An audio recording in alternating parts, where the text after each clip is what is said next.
Alright guys, the last of the Kaiser blades that we're sent in for review. This is the Kaiser Alter Ego. It is a Kim Ning design, which I believe is a in-house designer for Kaiser. I could be wrong. But an interesting knife, no doubt about it. Typical kind of Kaiser appearance to it with the gray titanium handles, the stonewashing on the blade, the pivot collar. Actually, this one doesn't have a pivot collar. This one I actually really like the pivot on. They did it a little bit different. Instead of doing the collar like they do around a lot of their knives with the blue, which is a nice accent, on this one they actually did the they did some anodizing on the inside of the hardware, which is pretty cool. So it gives it a little bit different look. And they did it on both sides. Again, this one does not have the free spinning pivot. You know, you cannot does not have torques on both sides, which is nice. I'm glad to see them go away from that. Titanium frame lock, as you can see, with a flipper mechanism on bearings. Your standard stainless steel lock bar insert, kind of just a standard pocket clip,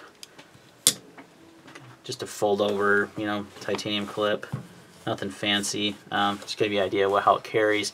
It's not a keep carry by any means. You're having quite a bit of knife stick out of your pocket. You do have a lanyard hole, which on a knife with a pocket clip this low doesn't really make sense, but whatever. If you want to put a lanyard, go ahead.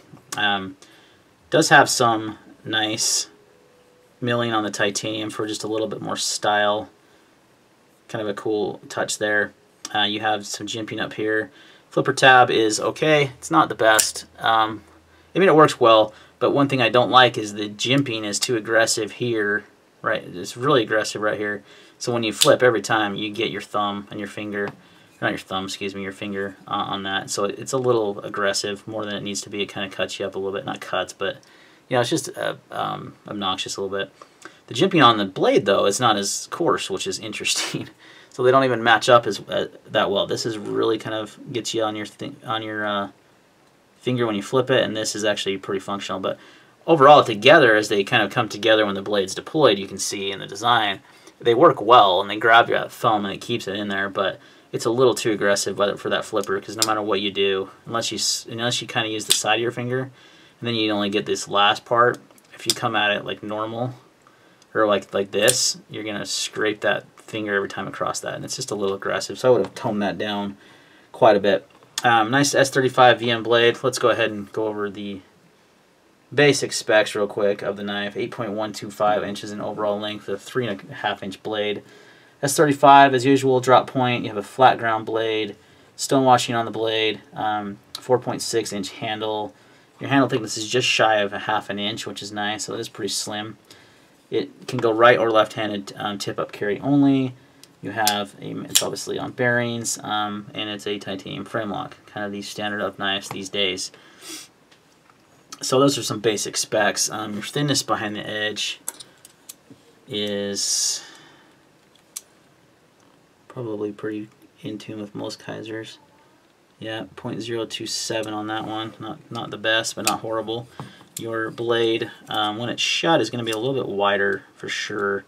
You're about at 1.35 inches, so it's a little bit wider in the handle with how the handle contours up, and the blade. I mean, it works well with the design, but that's one thing we're going to talk about next is the handle and the ergonomics.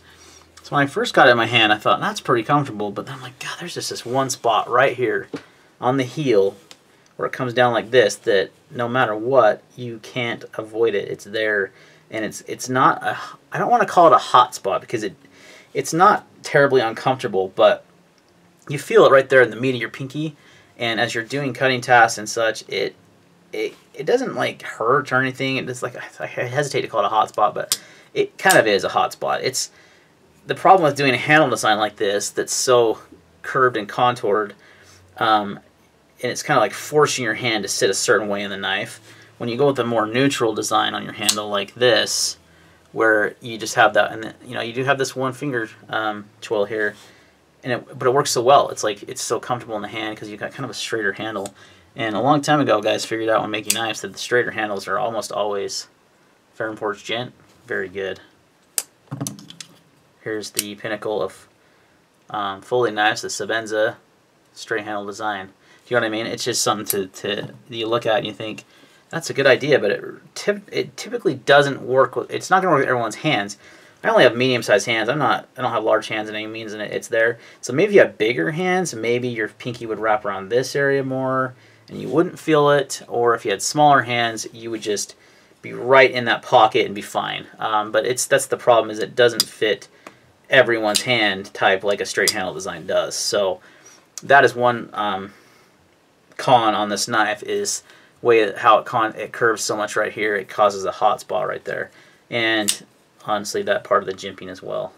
Now if you're in a reverse grip, it's actually great, but I mean, how many times do we handle our knives like this? Like, I'm stabbing things down. Not very common.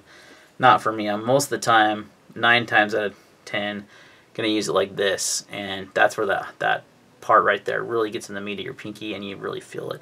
And I kept adjusting it's one of those knives you're like, oh, if I adjust my grip a little bit, okay, that's not bad. But you don't want to do that. Like, every time you pick up a knife to use it, you don't want to have to adjust your grip. You want to just be able to pick it up and just put it in your hand and start going and start cutting, and you can't really do that with the Alter Ego. You kind of have to. So, like I said, unless you have smaller hands, or even on the other side, maybe with really big hands, you might not run into that issue. Let me give you some size comparisons here of the Alter Ego. There's the Matanzas. So similar handle length, but you can see how nice and straight this is and how curved that is. Same with this Tuya D2 model. The Bruiser has a more straight handle design. It's a little bit bigger knife. And then we'll do the small Sabenza to show you the size difference. It's quite substantial in those knives. So it's a medium to large size folder for sure. I don't have a problem with the size. The size is nothing, and the action's good. It flips nicely. It's got a nice snappy detent. It's smooth. Kind of what I would expect out of Kizer these days. The blade shape's useful. It does have a slight recurve to it right here. I mean, it's got a good amount of belly right here though, but it has a little bit of a recurve. Not bad. Kind of a wider blade shape too, which I don't mind. So it's an overall good design on the blade, but the handle is kind of where things kind of fall short. Also not a fan of the pocket clipping. You do have a nice flat ground blade. It was, decently thin behind the edge, so it should be a good cutter. If you can get past that handle, for me, I just can't. It's just one of those things that's like, well, this is not going to get carried and used a lot because that handle is just not terribly comfortable. So something to consider, guys. I always try to give my honest opinion on all the knives I review. I'm not trying to beat around the bush. This, like I said, I mentioned, this was sent in for a review from Kizer, so I could be like, oh, this is the best knife ever because they sent it to me for free. No, I'm not going to do that. I'm going to give you an honest opinion on that knife, and there is definitely some flaws to this one that I'm not a huge fan of. So something to consider. The price point's good. I believe you're about under $150. You do get S35 titanium frame lock. Oh no, excuse me. It's $172, so it's over that. It's under $175. But not a bad price. But I'd steer you more towards the Matanzas, absolutely, 100%. And if you don't like the recurve Tanto, they have a drop point version of this knife as well. And I would steer you more towards this model than I would the Alter Ego. But just want to give you my thoughts and opinions on that one, this one, guys. It's a well-made knife. It's a typical Kizer quality knife. You're not going to have to worry about that. There's not any kind of fit and finish issues. The issues of the knife are more with the design of the knife and how it's just kind of specific to one size of hand, and that's kind of something you really don't want to do when you're producing knives, because not everyone has the same size of hands. All of our bodies are very different, and it's not going to work for everyone. And I would say when you go with a more neutral style handle, like I've said like 4 times in the video though, you're going to just appeal to more of a wider crowd. But alright guys, that's going to wrap up the video. Thanks for watching, and we'll see you on the next one.